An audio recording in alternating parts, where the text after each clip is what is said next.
Shalom semuanya, senang kita jumpa kembali. Kali ini kita akan bahas tentang nubuat dalam gereja masa kini. Mungkin kita pernah bertanya-tanya, buat apa sih nubuat? Apalagi buat gereja masa kini. Kan sudah ada Alkitab sebagai pegangan firman Tuhan. Lalu seberapa penting nubuat bagi gereja masa kini? Dan dari mana kita bisa mendapatkan nubuat tersebut? Serta bagaimana kita menguji sebuah nubuat? Mari kita bahas. Pada zaman Perjanjian Lama, nubuat disampaikan oleh para nabi yang diangkat Tuhan sendiri.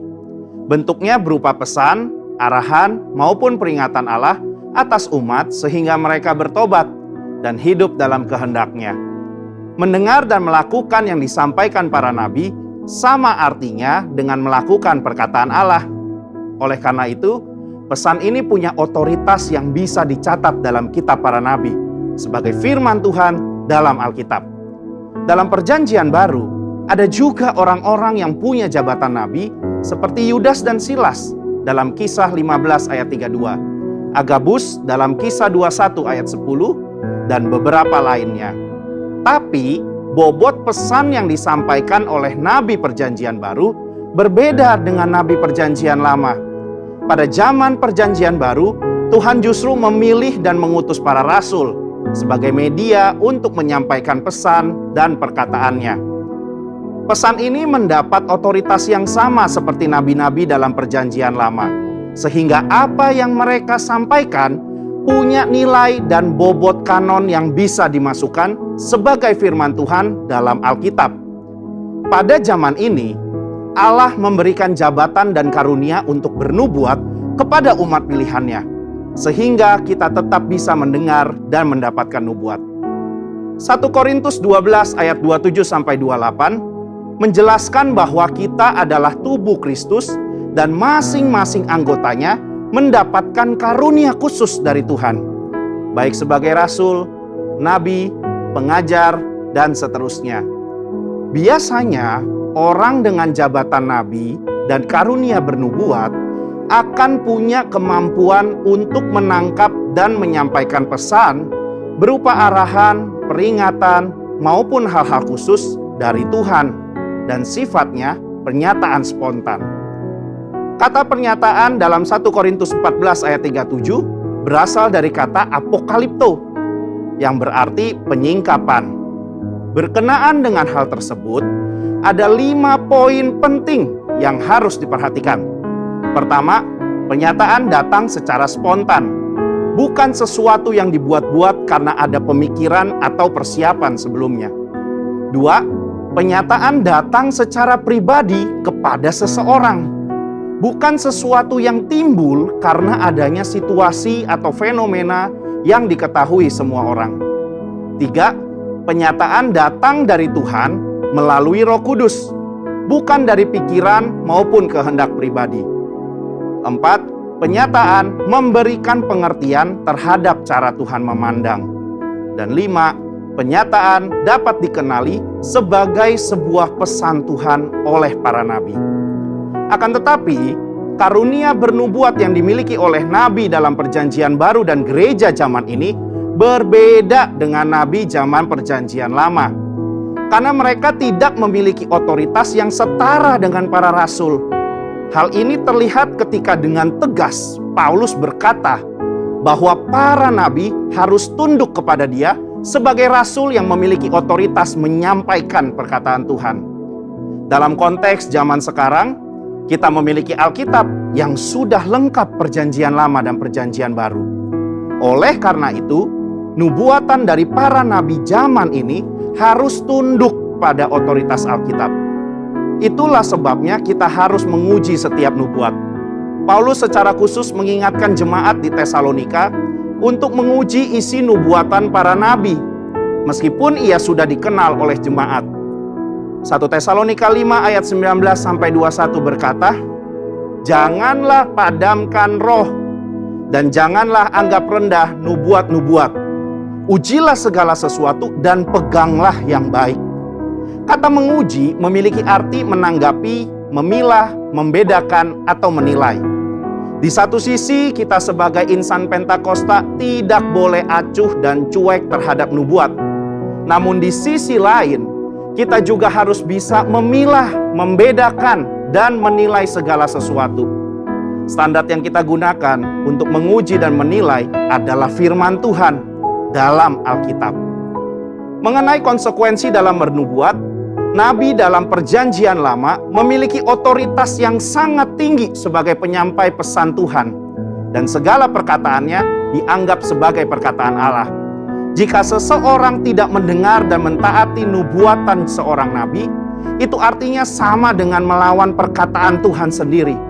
Oleh karena itu, jika seorang nabi pada zaman Perjanjian Lama memberikan nubuatan palsu, maka ia harus langsung dihukum mati, agar tidak ada penyalahgunaan otoritas. Tapi berbeda dengan nabi dalam Perjanjian Baru. Konsekuensi sama sekali tidak nampak dalam petunjuk Paulus kepada jemaat di Korintus. Jemaat hanya diminta untuk menanggapi, menguji setiap nubuat, namun tidak ada konsekuensi fatal jika seorang nabi memberikan nubuat yang palsu atau tidak lolos uji. Perbedaan ini terjadi karena nabi dan nubuatan mereka dalam Perjanjian Baru tidak memiliki otoritas yang sama dengan nabi dan nubuatan dalam Perjanjian Lama. Kesimpulannya, sebagai insan Pentakosta, kita percaya bahwa Tuhan masih terus berbicara dan menuntun gerejanya lewat nubuatan. Pada zaman Perjanjian Baru, nubuat merupakan salah satu karunia roh dan salah satu cara Tuhan untuk menyampaikan pesan berupa arahan, peringatan, dan hal-hal khusus kepada umatnya hingga saat ini. Namun, kita perlu menguji segala nubuat yang ada dengan mengakarkan diri pada firman-Nya. Biarlah kita menjadi pribadi yang peka dan senantiasa taat kepada perintah, arahan, maupun peringatannya, sehingga kita terus hidup berkenan kepadanya. Saudara, untuk penjelasan lebih lengkapnya dari tim teologi kami, silahkan untuk buka link yang ada di atas atau scan QR Code yang tersedia. Salam integritas, Tuhan Yesus memberkati.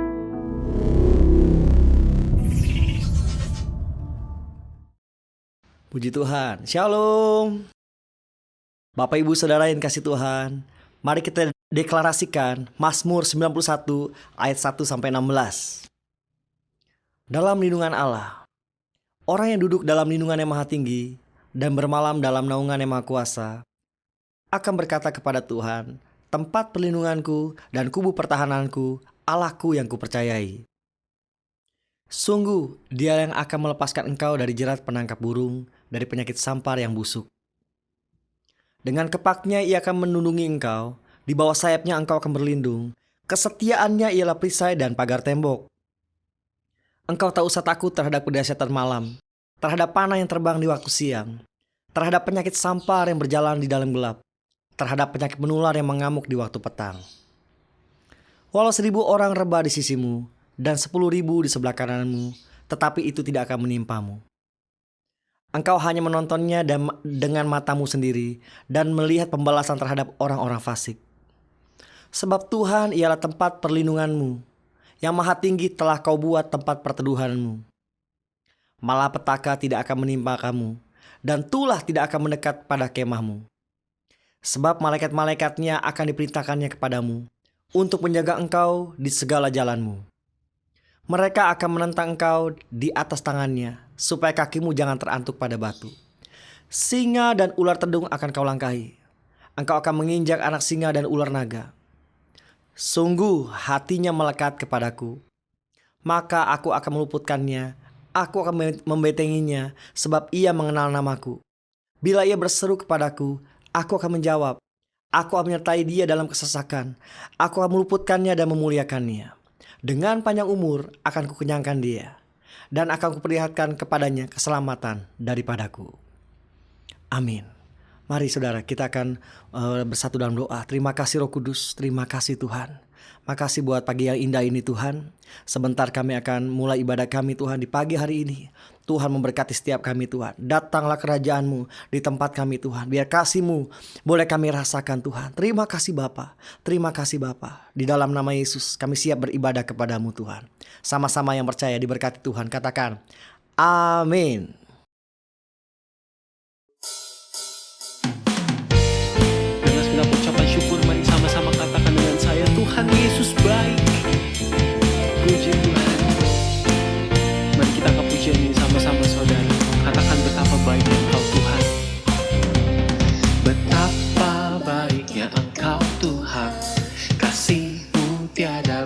kesudahan. Betapa mulia kasih-Mu Yesus, jiwaku diselamatkan. Betapa bahagia Engkau Tuhan, kasih-Mu tiada kesudahan. Betapa mulia kasih-Mu Yesus, jiwaku diselamatkan. Hosana, Hosana, ku memuji Tuhan. Hosana, ku tinggikan Yesus. Hosana, Hosana, Hosana. Mari tepuk tangan sama-sama buat Tuhan. Katakan Tuhan Yesus baik.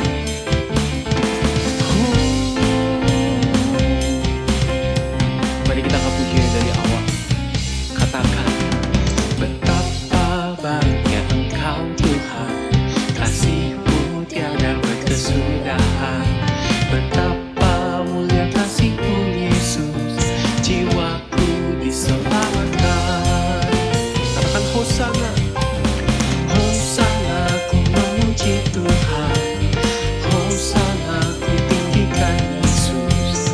Hosana, Hosana, Hosana. Hosana, Hosana, ku memuji Tuhan. Hosana, ku tinggikan Yesus. Hosana, Hosana, Hosana. Biar musik menyembah Tuhan, kita sama-sama tepuk tangan buat Tuhan. Sebab adalah lain mengucap syukur dan merayakan kebaikan Tuhan.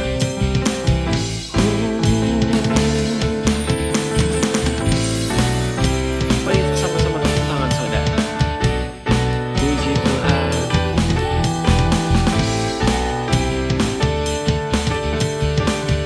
Katakan Hosana. Hosana, ku memuji Tuhan. Hosana, ku tinggikan Yesus. Hosana, Hosana, Hosana. Hosana, ku memuji Tuhan. Hosana, ku tinggikan Yesus. Hosana, Hosana, Hosana. Hosana, Hosana, Hosana. Hosana, Hosana, Hosana, Hosana. Terima kasih Tuhan, Engkau sungguh baik buat setiap kami. Biar segala pujian dan kemuliaan hanya bagi Tuhan. Kita mau sama-sama buka yang terbaik pagi hari ini saudara.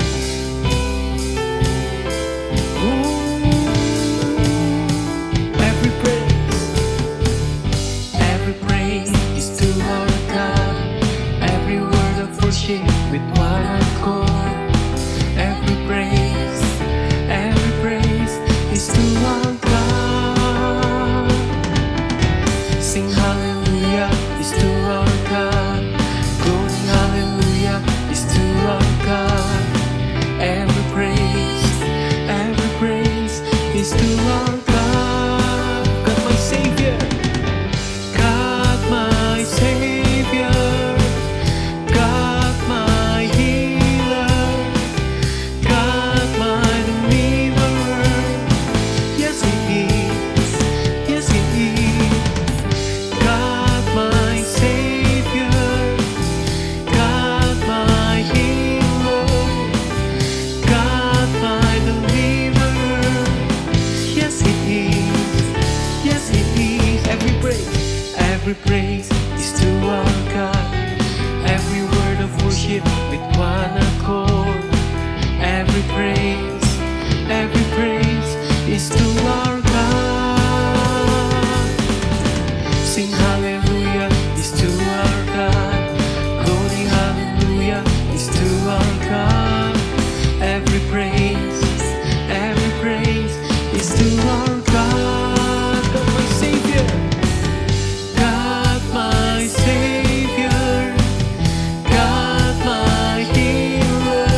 worship with one accord.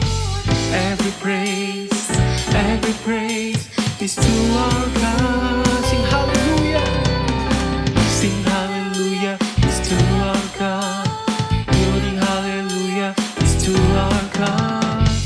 Every praise is to our God. God my Savior, God my Savior, God my healer, God my deliverer. Yes He is. God my Savior, God my healer, God my deliverer. Yes He is. Every praise is to our God. Every word of worship with one accord. Every praise is to our God. Oh, sing hallelujah is to our God. Glory hallelujah is to our God. Every praise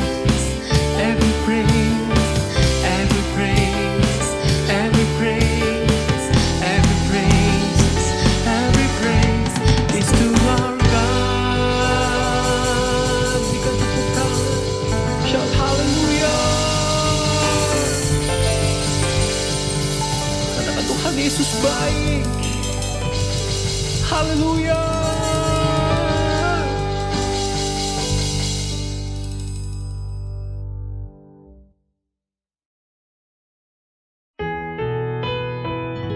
Terimalah setiap persembahan kami ya Tuhan. Kami rindu biar seluruh bumi memuji kebesaran-Mu ya Tuhan. Persembahan kami. Biar seluruh bumi memuji kebesaran-Mu. Biar yang bernafas memuji nama-Mu. Engkau layak terima pujian, segala puji bagi-Mu. Biar seluruh bumi memuji kebesaran-Mu. Biar yang bernafas memuji nama-Mu. Engkau layak terima pujian, segala puji bagi-Mu. Pujilah Tuhan seluruh umat-Nya, tinggikan Dia, masyurkan nama-Nya. Berilah hormat, pujian, agungkan Dia, muliakan nama-Nya. Ini kerinduan kami. Biar seluruh bumi memuji kebesaran-Mu. Biar yang bernafas memuji nama-Mu. Engkau layak terima pujian, segala puji bagi-Mu. Pujilah Tuhan seluruh umat-Nya, tinggikan Dia, masyurkan nama-Nya. Berilah hormat,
Let your spirit move. Let your spirit move, oh Lord, as we come together. Let your spirit move. Let your spirit move. Let your spirit move, oh Lord, as we come together. Let your spirit move. Let your spirit move.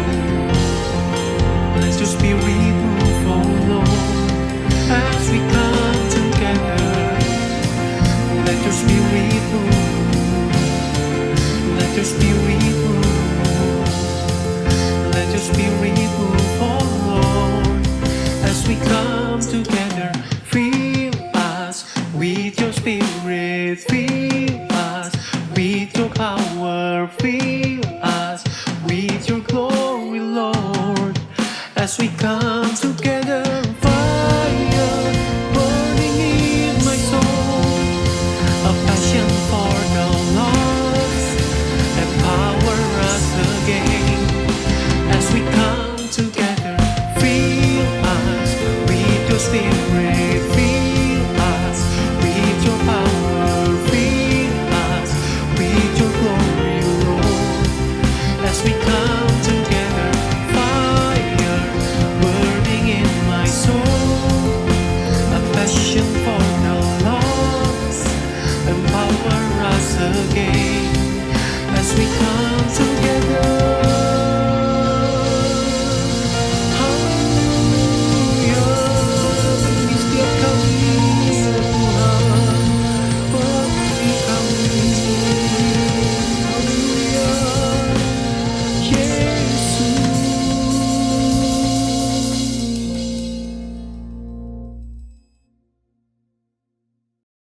Shalom Bapak Ibu dan Saudara terkasih.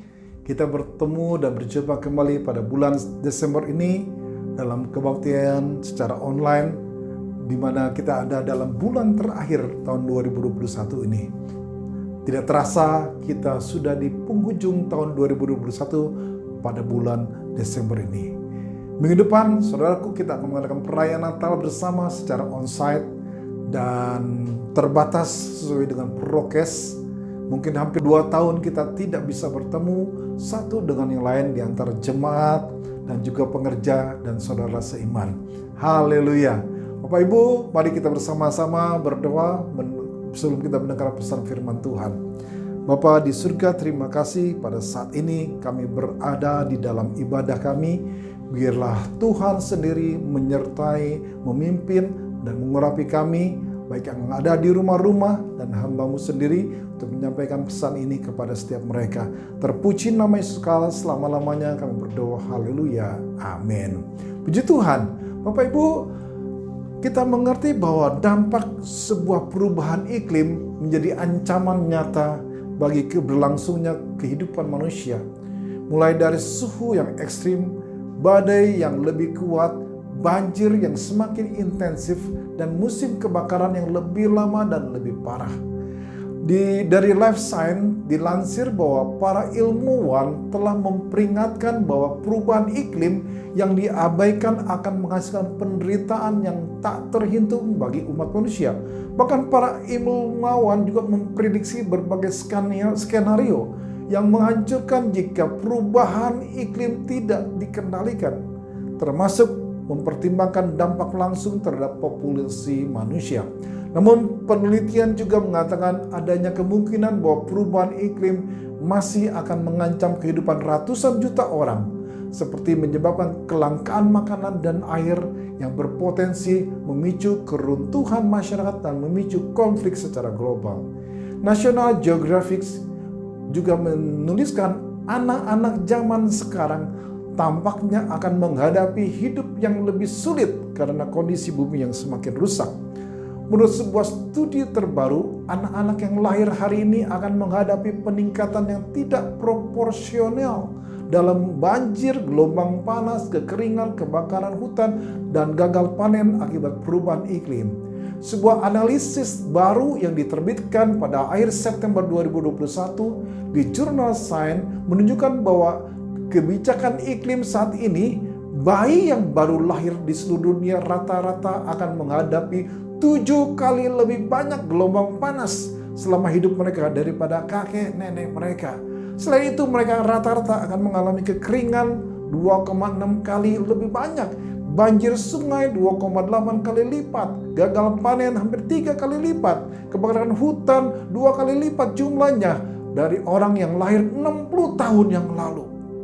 Belum lagi Bapak Ibu, varian baru Omicron disebut lebih cepat menular dan berbahaya dari COVID-19 ini dibandingkan dengan virus SARS. Saudara kasih, apakah varian Omicron yang diidentifikasi di Afrika Selatan ini dapat meningkatkan resiko gelombang ketiga pandemi COVID-19 di Indonesia maupun seluruh dunia?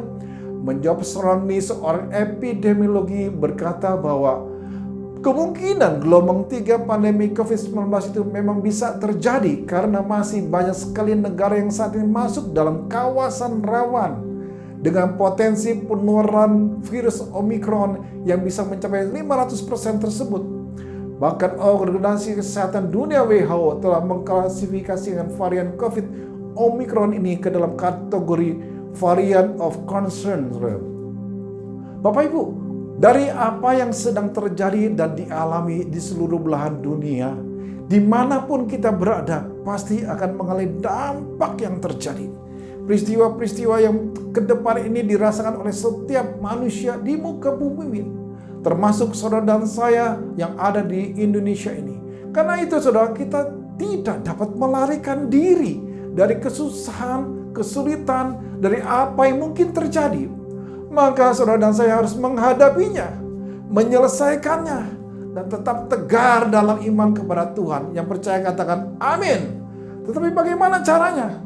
Pemazmur mengungkapkan dalam firman-Nya, Mazmur 50 ayat 15, berserulah kepadaku pada waktu kesesakan, aku akan meluputkan engkau dan engkau akan memuliakan aku. Yeremia pasal 33 ayat 3, satu ayat terkenal berkata, berserulah kepadaku, maka aku akan menjawab engkau dan akan memberitahukan kepadamu hal-hal yang besar dan yang tidak terpahami, yakni hal-hal yang tidak kau ketahui. Saudara, Bapak Ibu, pada waktu kesusahan, pada waktu kesulitan akan datang menimpa, apakah yang harus kita lakukan? Bapak Ibu kasih dalam Yesus, hari ini saya menyampaikan bahwa hendaknya pada waktu ada yang akan kita alami sebab kesulitan, sesuatu yang mempunyai tingkat problem yang sangat berat dalam hidup ini, tidak ada jalan lain hari-hari ini. Yang pertama, harus berseru. Katakan sama-sama, berseru. Berseru adalah sama dengan berdoa. Saudaraku, tidak ada cara lain bagaimana Bapak dan Ibu, saudara yang di rumah-rumah, bersama-sama hari-hari engkau menghadapi perjalanan hidup ini. Kita harus berseru, berdoa. Berserulah kepadaku pada waktu kesesakan. Saudara kasih, aku akan meluputkan engkau dan engkau akan memuliakan aku. Tuhan mengundang semua orang percaya, saudara dan saya yang setia, untuk berseru kepadanya. Senantiasa dalam hidup saudara harus berseru pada waktu keperluan saudara atau kesesakan saudara yang saudara alami, yang akan kita hadapi ke depan ini. Allah ingin mendengarkan doa-doa kita, menolong kita, dan membiarkan namanya ditinggikan sebagai Allah yang membebaskan umatnya. Saudara kasih, dalam berseru berdoa, di situ ada pemeliharaan Allah. Kenapa saudara dan saya harus kita berseru atau berdoa? Karena kita tidak berdaya menghadapi kesulitan yang terjadi. Siapa yang mampu menghadapi kesulitan persoalan yang terjadi di saat-saat seperti ini? Tidak ada satupun yang bisa mampu menghadapi itu, kecuali saudara berseru kepada Tuhan. Doa dan pemeliharaan Allah sangat erat kaitannya. Keduanya berdiri berdampingan, bagaikan sahabat akrab. Waktu engkau berdoa, maka ada pemeliharaan Allah. Dua hal ini mustahil dipisahkan, Bapak Ibu. Contohnya Bapak Ibu, anak saya memiliki seekor anjing pudel namanya Kino. Ketika dia haus, dia akan mendatangi tempat minumnya, wadah yang ada. Ketika tempat air minumnya kosong, dia menyenggol-nyenggolkan wadah itu dengan kakinya agar bunyi terdengar oleh kita semua yang ada di rumah. Itu menandakan dia ingin minum. Suara atau bunyi ini dapat dikatakan Kino sedang berseru kepada siapa? Kepada kita yang ada di rumah ini. Saudara kasih, yang pada waktu mendengar suara yang dilakukan oleh Kino, pastinya kita akan menuangkan air ke wadah yang ada. Karena apa? Karena dia haus. Tanpa kita sadari, bunyi suara yang dilakukan di wadah dari Kino ini, tempat air itu, dia sedang berseru kepada saya, kepada anak-anak saya, ataupun kepada istri saya untuk mendengarnya, sehingga menuangkan air ke tempat wadah itu. Saudara kasih dalam Yesus, ketika saudara kasih air minum itu dituangkan kepada tempat wadah itu, ini bicara pemeliharaan atau sesuatu yang diinginkan oleh anjing ini. Karena dia haus, dia dipenuhi. Demikian juga dengan doa kepada Tuhan. Doa melibatkan adanya pemeliharaan. Sedangkan pemeliharaan adalah akibat dari doa. Sekali lagi, doa kepada Tuhan itulah melibatkan adanya pemeliharaan Allah. Pemeliharaan Tuhan kepada anak-anaknya. Sedangkan pemeliharaan itu adalah akibat dari doa atau kita berseru kepada Tuhan. Semua pengabulan doa itu adalah campur tangan pemeliharaan Allah dalam urusannya dengan manusia. Sekali lagi ditegaskan, pemeliharaan terutama berkaitan dengan orang-orang yang berdoa. Orang yang berdoa, kuncinya dia pasti dipelihara Tuhan. Pemeliharaan adalah pengawasan ilahi atas bumi dan segala urusannya. Allah mempunyai pengawasan langsung atas saudara dan saya yang telah diciptakannya dan yang dipeliharanya.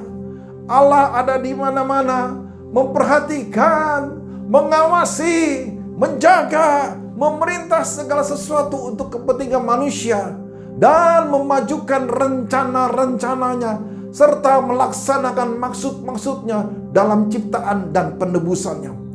Saudara kasih, pengamatannya Tuhan yang sempurna itu menyelidiki baik kegiatan maupun istirahat saudara dan saya, kehidupan secara umum, secara pribadi, semua rahasia dalam hati kita.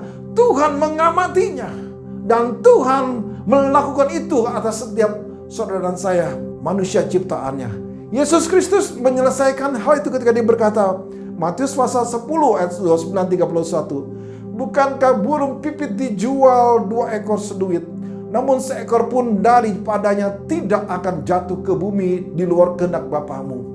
Dan kamu, rambut kepalamu pun terhitung semuanya. Sebab itu janganlah kamu takut, karena kamu lebih berharga daripada banyak burung pipit.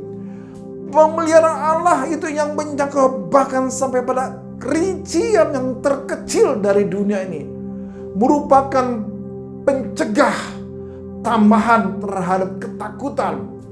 Dalam ayat 31 kata, sebab itu janganlah kamu takut. Nah, saudara sih, ketika Allah memelihara itu mencegah saudara untuk menambah rasa ketakutan saudara dalam hidup ini. Burung pipit jenis burung yang sangat terkenal di Palestina. Kadang-kadang dipakai untuk makan, tidak akan jatuh. Dan kadang-kadang dipakai untuk makan. Tadi kat. Burung pipit jenis burung yang sangat terkenal di Palestina. Kadang-kadang dipakai untuk makan. Tidak akan jatuh ke bumi. Di luar kehendak Bapamu. Di luar kehendak Bapa di surga. Bukan hanya tanpa sepengetahuannya Tuhan. Secara kontekstual yang dimaksudkan dalam ayat ini bahwa tanpa tuntunan Allah, Allah yang berkuasa, Allah yang maha kuasa, tidak ada peristiwa sekecil apapun yang bisa terjadi. Kemahakuasaannya Tuhan itu berlaku bahkan pada bagian yang terkecil dari keberadaan saudara dan saya. Alkitab katakan, rambut atas kepalamu pun terhitung semuanya. Roma pasal 8:28 dikatakan, Kita tahu sekarang bahwa Allah turut bekerja dalam segala sesuatu untuk mendatangkan kebaikan bagi mereka yang mengasihi Dia, yaitu bagi mereka yang terpanggil sesuai dengan rencana Allah. Saudaraku, jika Allah tidak ada dalam segala hal, seperti Alkitab katakan bahwa kita tahu sekarang bahwa Allah turut bekerja dalam segala hal, segala sesuatu.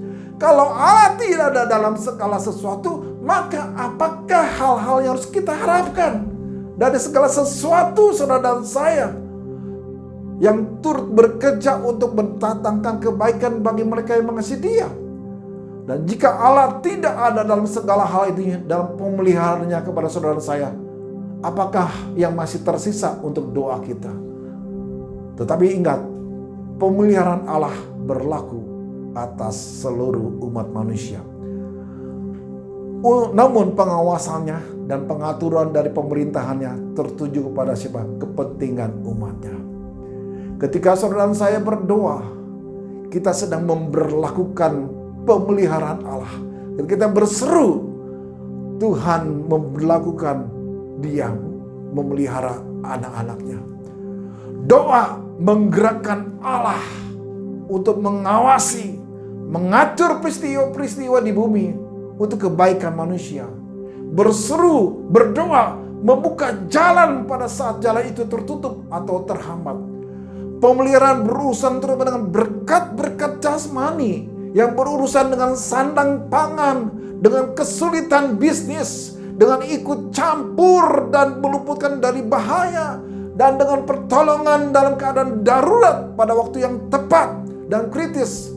Pemberian makan kepada umat Israel selama perjalanan di gunung merupakan gambaran yang jelas yang mencolok tentang Allah memelihara umatnya dalam mengurus kebutuhan jasmani umatnya. Karena itu Bapak Ibu, aku berkata kepadamu, janganlah khawatir akan hidupmu, akan apa yang hendak kamu makan atau minum. Dan janganlah khawatir pula akan tubuhmu, akan apa yang hendak kamu pakai. Bukankah hidup ini lebih penting daripada makanan, dan tubuh itu lebih penting daripada pakaian? Pandanglah burung-burung di langit yang tidak menabur dan tidak menuai dan tidak mengumpulkan bekal dalam lumbung, namun diberi makan oleh Bapamu yang di surga. Bukankah kamu jauh melebihi burung-burung itu?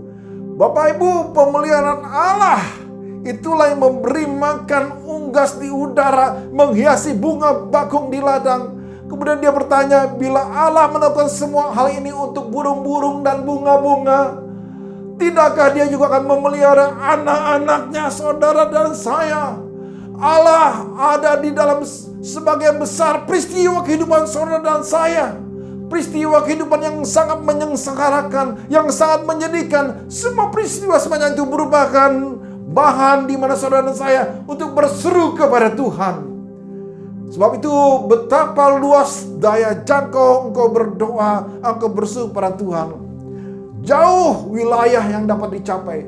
Alangkah besarnya hasil diraih oleh sarana anugerah yang ditemukan oleh Tuhan melalui doa saudara.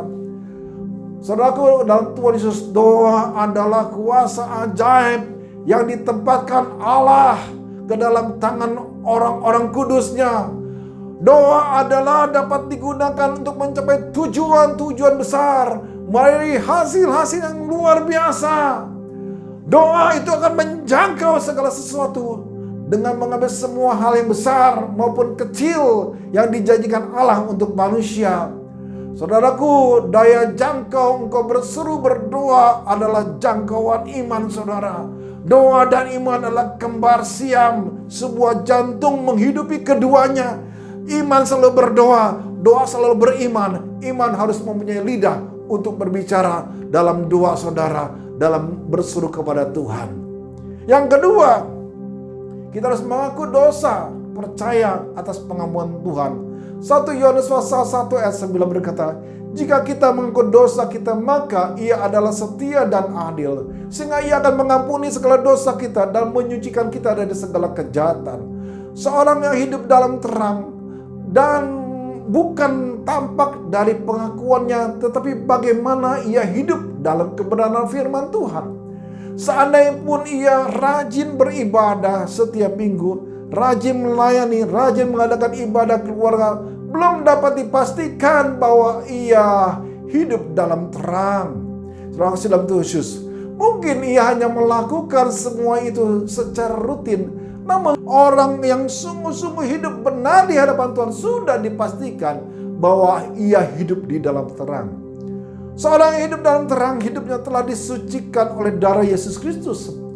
Ia bersekutu dengan Allah karena Allah adalah terang dan di dalam dirinya sama sekali tidak ada kegelapan.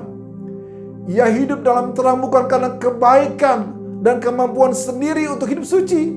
Sebaliknya, ia menyadari sebagai manusia yang berdosa dan mengakuinya di hadapan Allah serta minta pengampunan. Dengan demikian, hidupnya menjadi suci. Jadi, adalah tidak benar bila ada seorang mengatakan telah hidup dalam terang dengan alasan ia tidak berbuat dosa. Padahal semua manusia berdosa. Mungkin ia mengaku hidup dalam terang berarti mengakui bahwa hidup itu di dalam persekutuan dengan Allah dan Kristus tinggal di dalam hatinya. Bila seseorang mengatakan tidak berdosa, berarti ia telah menipu dirinya sendiri. Alkitab mencatat demikian, membuat Yesus menjadi pendusta dan firman-Nya tidak ada di dalam kita. Inilah kontradiksi di dalam dirinya. Bila ia mengaku Kristus di dalam hidupnya, pasti Kristus dan firman-Nya membongkar dosa, sehingga ia menyadari siapa dirinya di hadapan Allah. Mungkinkah seorang hidup dalam kebenaran tanpa menyadari terlebih dahulu keberdosaannya di hadapan Allah, kemudian terbuka untuk mengakui dosanya dan minta pengampunan daripadanya? Seorang yang sungguh-sungguh hidup dalam terang akan meninggalkan segala bentuk kejahatan dan kehidupan kegelapan. Karena terang itu telah menelanjangi segala perbuatan kegelapan. Apa yang dulu dinikmatinya, sekarang dibencinya. Apa yang dulu dibanggakan, sekarang menjadi kesia-siaan karena Kristus. Maka ia akan menjaga hidupnya benar sesuai firman-Nya dan senantiasa berjalan dalam terang Allah. Hidup di dalam terang bukan sekedar percaya dan mengakui, tetapi memancarkan terang ilahi melalui sikap dan perbuatan yang bersifat terang. Kita harus sadar bahwa dosa kitalah yang mendatangkan celaka dan bukan yang baik bagi kita. Kesalahanmu menghalangi semuanya ini dan dosamu menghambat yang baik daripadamu. Itulah firman Tuhan katakan, dosa kita membawa maut dan kematian. Jikalau orang benar berbalik dari kebenaran dan melakukan kecurangan seperti segala kekejian yang dilakukan oleh orang fasik, apakah ia akan hidup? Segala kebenaran yang dilakukannya tidak akan diingat-ingat lagi. Ia harus mati karena ia berubah setia dan karena dosa yang dilakukan. Kokat. Dosa kita membawa maut dan kematian. Yeskel pasal 18 ayat 24. Jikalau orang benar berbalik dari kebenarannya dan melakukan kecurangan seperti segala kekejian yang dilakukan oleh orang-orang fasik, apakah ia akan hidup? Segala kebenaran yang dilakukannya tidak akan diingat-ingat lagi. Ia harus mati karena dia berubah setia dan karena dosa yang dilakukannya. Kita harus mengakui dosa kita dan memohon pengampunan dan penyucian dari Allah. Dua hal yang dihasilkan oleh saudara dan saya ketika engkau mengaku dosa. Satu, pengampunan dosa dan pendamaian dengan Allah akan terjadi. Dan kedua, ada penyucian dari kesalahan kita. Ada penghapusan dari kesalahan dan pembinasaan kuasa dosa supaya kita dapat hidup secara kudus di hadapan Tuhan. Yang ketiga, teguhkanlah hati dan melalui janji-janji Allah. Dalam 2 Petrus pasal 1 ayat 4 berkata, dengan jalan itu ia telah menganugerahkan kepada kita janji-janji yang berharga dan yang sangat besar, supaya olehnya kamu boleh mengambil bagian dalam kodrat ilahi dan luput dari hawa nafsu duniawi yang membinasakan dunia. Bapak Ibu kekasih, berhadapan dengan pengaruh pengajar sesat, Petrus menegaskan jati dirinya di hadapan jemaat yang membaca suratnya. Dan dia menyampaikan kepada Bapak dan Ibu dan saudara kekasih dalam Tuhan Yesus bahwa ketika Bapak dan Ibu bersama-sama hari-hari ini, engkau mengarahkan kepada Allah.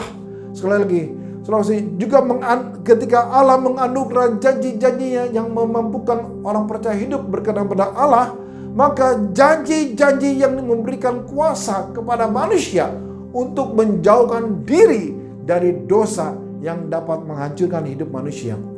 Janji-janji ini pun berlaku bagi saudara dan saya yang percaya pada Kristus. Kita harus menyelidiki janji-janji itu melalui pembacaan firman Tuhan. Alkitab mencatat berbagai ratusan ribuan janji-janji Allah.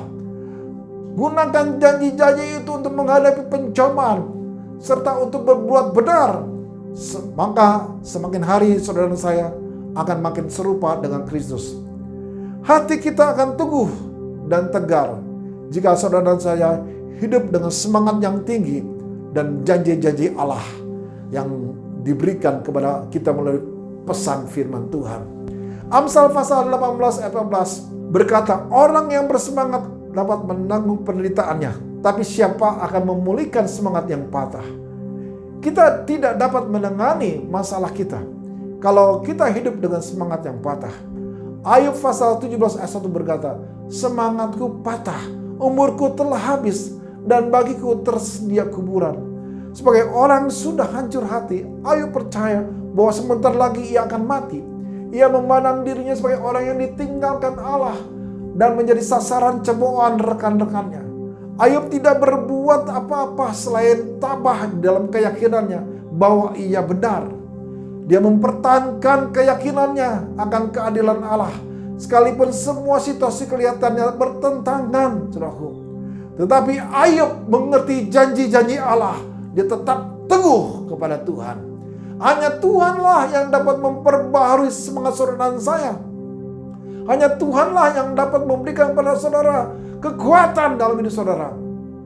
Bapak Ibu kasih dalam Tuhan, jika Allah Israel adalah pencipta yang maha kuasa, penguasa tertinggi, maka umatnya tidak perlu khawatir bahwa saudara dan saya juga memiliki Tuhan yang sama, namanya Yesus. Saudara kasih saudara tidak perlu khawatir bahwa masalah-masalah, kesulitan-kesulitan yang hebat yang kau alami, Tuhan kita adalah Allah yang hebat, terlalu hebat untuk dapat mengatasi segala hal yang ada. Tuhan kita sanggup memberikannya kepada saudara. Dia mampu untuk memberikan kepada saudara saya kuasa untuk mendapatkan jalan keluar dalam janjinya Tuhan. Kita akan teguh, kita akan tegar. Kita tidak akan melihat besarnya masalah, tapi besarnya Allah yang kita sembah. Ketika Raja Daud dia berhadapkan dengan seorang Filistin yang bernama Goliat, dia berkata, engkau mendatangi aku dengan pedang dan tombak dan lembing, tetapi aku mendatangi engkau dengan nama Tuhan semesta alam, Allah segala barisan Israel yang kau tantang itu. Hari ini juga Tuhan akan menyerahkan engkau ke dalam tanganku, dan aku akan mengalahkan engkau dan memenggal kepalamu dari tubuhmu. Hari ini juga aku akan memberikan mayatmu dan mayat tentara orang Filistin kepada burung-burung di udara, kepada binatang-binatang liar, supaya seluruh bumi tahu bahwa Israel mempunyai Allah. Bapak Ibu, Daud memiliki kekuatan dalam hidupnya bersama dengan Tuhan.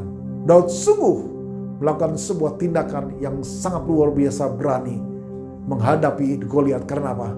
Karena dia tahu, karena dia mengerti Allah ada di pihaknya. Allah bersama dengan dia. Allah menolong, Allah membelanya, karena dia memiliki hati yang teguh melalui janji-janji Allah yang dia alami dan dia dapatkan dalam hidupnya. Percayalah saudaraku dalam Tuhan Yesus, ketika engkau berjalan dalam hidup ini, ketika engkau menghadapi persoalan yang akan terjadi di depan ini, saudara kasih, biarlah Bapak Ibu engkau arahkan hatimu kepada Tuhan dan berkata, berseru dan berdoa pada Tuhan. Ingatlah apa yang akan Tuhan sediakan buat saudara dalam janjinya kepada saudara dan saya. Dia sanggup Dia sanggup membela menolong kita sampai hidup ini penuh dengan kemenangan. Dan sampai saudara-saudara menikmati kehidupan, kemenangan iman, kemenangan bersama dengan Tuhan. Haleluya. Amin. Mari Bapak, Ibu, dan Saudara kita bersama-sama berdoa. Bapak di surga, kami bersyukur pada saat ini Tuhan kami sudah mendengar pesan firman Tuhan yang memberikan kepada kami Tuhan Yesus untuk memiliki semangat untuk berseru, berdoa kepada Tuhan Allah kami, namanya Yesus. Di tengah keadaan yang terjadi, situasi yang mungkin sedang terjadi dalam keadaan ke depan ini, yang mungkin saja sesuatu yang lebih buruk lagi Bapak. Biarlah kami terus berseru kepada Tuhan karena kami percaya ada pemeliharaan Allah yang nyata atas kami. Kami berdoa juga Bapak, kalau kami mengalami atau melakukan sesuatu dosa, ampuni kami Bapak. Dan kami tinggal dalam janji-janji Allah. Sehingga janji itu Tuhan Yesus berikan kekuatan buat kami, semangat untuk kami boleh mendapatkan kemenangan. Pada saat ini juga kami berdoa Bapak untuk umat-Mu yang di rumah-rumah Bapak. Kalau mereka menghadapi problem, persoalan, masalah yang luar biasa terjadi, Engkau adalah Allah yang memelihara bukan saja Bapak, memelihara secara rohani kami, tapi Engkau memelihara juga segala sandang pangan kami, bisnis kami, segala sesuatu yang kami hadapi. Engkau sendiri yang memberkati, memelihara kami secara finansial Tuhan. Berkat-Mu berlimpah pada dicurahkan atas setiap mereka yang boleh mengalami pergumulan demi kehidupan mereka secara finansial. Kami juga berdoa Tuhan Yesus, kalau mereka mengalami letih lesu, tidak bersemangat, kami katakan dalam nama Yesus, mereka berseru kepada Tuhan, maka ada kekuatan yang baru yang terjadi atas mereka. Mereka yang sakit, Tuhan sembuhkan dalam nama Yesus Tuhan. Kesembuhan terjadi dalam nama Yesus Tuhan. Terima kasih Bapak, mau selesai berbicara melalui pesan firman Tuhan. Biar pesan ini menjadi kekuatan bagi kami. Dalam nama Yesus, haleluya, amin. Bapak, Ibu, dan Saudaraku, kita akan masuk dalam perjamuan kudus bersama-sama. Kita siapkan diri kita untuk mendapatkan perjamuan kudus ini. Haleluya. Bapak, Ibu, dan Saudara kasih dalam Tuhan Yesus, pada saat ini kita akan masuk dalam perjamuan kudus. Perjamuan kudus ini adalah perjamuan Tuhan Yesus sendiri. Setiap kali kita masuk dalam perjamuan kudus, pesan Tuhan kepada kita semua, dan Ia berkata, biarlah ini menjadi peringatan akan daku. Saudara dan saya diminta untuk mengingat akan kebaikan Tuhan Yesus, kesetiaannya, pengorbanannya, supaya saudara lebih mengasihi Tuhan dan lebih mengasihi satu dengan lain. Mari saudaraku, saya ajak saudara untuk berdoa. Ya Tuhan, siapakah kami ini? Sebelum kami mengenal Engkau, kami semua adalah orang berdosa, upah dosa maut mati. Tapi Engkau yang tidak berdosa telah dijadikan dosa oleh karena kami. Engkau harus turun dari surga mulia, menjelma jadi manusia, bahkan mati diganti kami dengan penderitaan yang luar biasa. Sungguh Tuhan, kalau kami pikirkan betapa baiknya Engkau Tuhan, Engkau pilih kami jadi anak-anak-Mu, menuntun kami, memberkati kami, membela kami, bahkan melindungi kami. Terima kasih Tuhan Yesus atas semua kebaikan Tuhan yang kami terima. Terima kasih Bapa. Tuhan mau memberkati saudara melalui perjamuan kudus, tetapi Tuhan mau saudara makan dan minum dengan cara yang benar.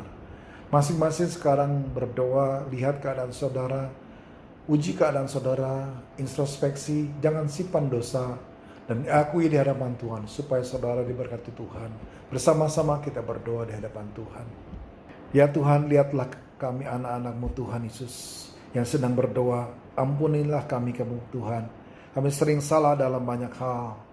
Tuhan ampuni kami Bapa. Terima kasih Tuhan, berkati kami semua yang ada di rumah-rumah. Kami akan masuk dalam perjamuan kudus dengan hati yang penuh ucapan syukur. Dalam nama Yesus. Haleluya. Amin. Perjamuan kudus ini diperuntukkan bagi setiap orang yang percaya, anak di bawah usia 12 tahun jangan makan dan minum perjamuan kudus ini. Bersama-sama Bapak Ibu, kita angkat roti kita tinggi-tinggi. Sebab apa yang telah aku teruskan kepadamu telah aku terima dari Tuhan, yaitu bahwa Tuhan Yesus pada malam waktu Ia diserahkan mengambil roti. Dan sudah itu Ia mengucap syukur atasnya, Ia memecah-mecahkannya dan berkata, inilah tubuhku yang diserahkan bagi kamu, perbuatlah ini menjadi peringatan akan aku. Saudaraku yang dikasihi Tuhan, bukankah roti yang kita pecah-pecahkan ini adalah persekutuan kita dengan tubuh Kristus? Amin. Mari kita makan dalam nama Tuhan Yesus.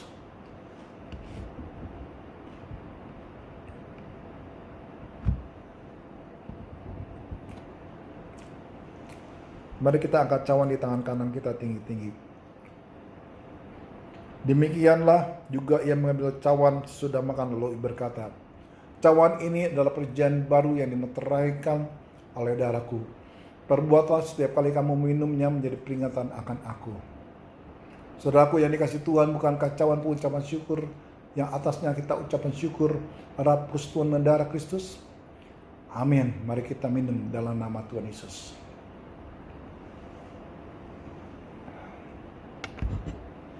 Mari setiap saudara semua mengucap syukur, berterima kasih kepada Tuhan. Ucapkan bahwa kebaikan Tuhan baik buat saudara dan saya. Haleluya. Terima kasih Yesus. Terima kasih Roh Kudus. Terima kasih. Terima kasih atas anugerah-Mu Bapa. Terima kasih Tuhan Yesus. Terima kasih Yesus. Terima kasih Bapa. Terima kasih Yesusku, terima kasih Yesusku. Puji syukur hanya bagi Tuhanku. Terima kasih Yesusku, terima kasih Yesusku. Puji syukur hanya bagi Tuhanku. Puji syukur hanya bagi Tuhanku. Puji syukur hanya bagi Tuhanku.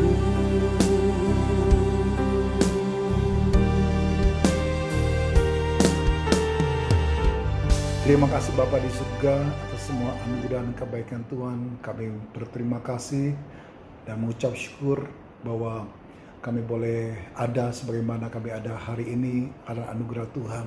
Kami berterima kasih atas semua kebaikan Tuhan yang luar biasa melalui perjamuan kudus, yaitu memperingati seluruh kebaikan Tuhan yang kami terima. Biarlah semakin kami setia dan sungguh-sungguh melakukan apa yang menjadi kehendak Tuhan pada zaman ini Bapak. Berbicaralah terus dalam hidup kami melalui pesan firman Tuhan, melalui apapun yang Tuhan telah berikan buat kami, supaya kami mendengar dan juga melakukannya dalam hidup ini Bapak. Terima kasih Bapak. Dalam satu nama kami berdoa dan ucap syukur. Haleluya. Amin. Shalom saudara-saudari terkasih dalam Tuhan, mari kita sama-sama deklarasikan Pentakosta ketiga. Pentakosta ketiga adalah pencurahan Roh Kudus yang dahsyat di zaman ini melebihi terjadi di Azosa Street. Pentakosta ketiga akan mengakibatkan penuhan jiwa yang terbesar dan yang terakhir sebelum Tuhan Yesus datang kembali. Pentakosta ketiga akan membangkitkan generasi Yeremia, yaitu anak-anak muda yang dipenuhi Roh Kudus, cinta mati-matian kepada Tuhan Yesus, tidak kompromi terhadap dosa, dan akan bergerak untuk memenangkan jiwa. Pentakosta ketiga lahir di Indonesia dan bergerak ke bangsa-bangsa. Gerakan ini dari timur ke barat dan akan kembali ke Yerusalem. Pentakosta ketiga akan memberikan kuasa untuk menyelesaikan amanat agung, dan setelah itu Tuhan Yesus datang kembali. Mari kita satukan hati kita berdoa. Terima kasih Tuhan Yesus buat kebaikan Tuhan, buat setiap penyertaan Tuhan sepanjang tahun Tuhan, khususnya bulan Desember ini kami masuk Tuhan. Terima kasih Tuhan, kami percaya Tuhan, ini semua karena kebaikan Tuhan, ini semua karena kasih sayang Tuhan atas setiap kami umat-Mu yang luar biasa ini Bapak. Khususnya buat firman-Mu di siang ini Tuhan, lewat hamba-Mu Pendeta Ferry Rojana Tuhan. Terima kasih Tuhan mengingatkan kami Tuhan, luar biasa, biarlah itu menjadi rema dalam kehidupan kami Tuhan. Pagi ini Tuhan kami mau bersatu hati Tuhan, kami mau berdoa buat bangsa Indonesia Tuhan. Kiranya berkat turun untuk bangsa kami Tuhan. Biarlah bangsa kami Tuhan, bangsa yang penuh kemenangan Tuhan, khususnya COVID-19 yang Tuhan, yang ada isu Tuhan bahwa COVID ada varian baru Tuhan. Kami mau tolak di dalam nama Yesus Tuhan. Kami percaya Tuhan tidak masuk dalam bangsa kami dan tidak ada penyebaran lagi varian-varian baru lagi Tuhan. Kami tolak dalam nama Yesus. Kiranya kuasa Roh Kudus-Mu Tuhan yang berkuasa Tuhan atas bangsa kami Tuhan. Setiap medis, setiap tenaga kesehatan Tuhan. Tuhan memberkati mereka Tuhan. Biarlah bangsa kami tenang, damai, sejahtera Bapak. Terima kasih Bapak. Berkati pemerintahan kami, Bapak Presiden Jokowi beserta wakilnya, jajarannya Tuhan dari pusat sampai daerah. Tuhan memberkati apapun yang mereka kerjakan. Biarlah mereka melakukan dengan takut akan Engkau Bapak. Terima kasih Bapak. Kami mau siang ini mau berdoa buat Gembala Sida kami, Perintah Insinyur Niko Noto Hajo Tuhan, beserta keempat wakilnya dan seluruh keluarga besar mereka Tuhan. Memberkati Bapak setiap visi misi yang Tuhan taruhkan Tuhan.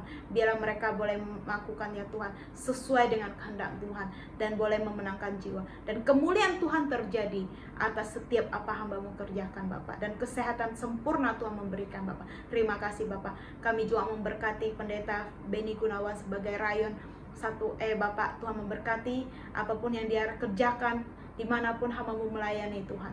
Tuhan berkati, Tuhan jagai Tuhan Yesus dan keluarganya, kesehatannya Tuhan memberkati Bapak.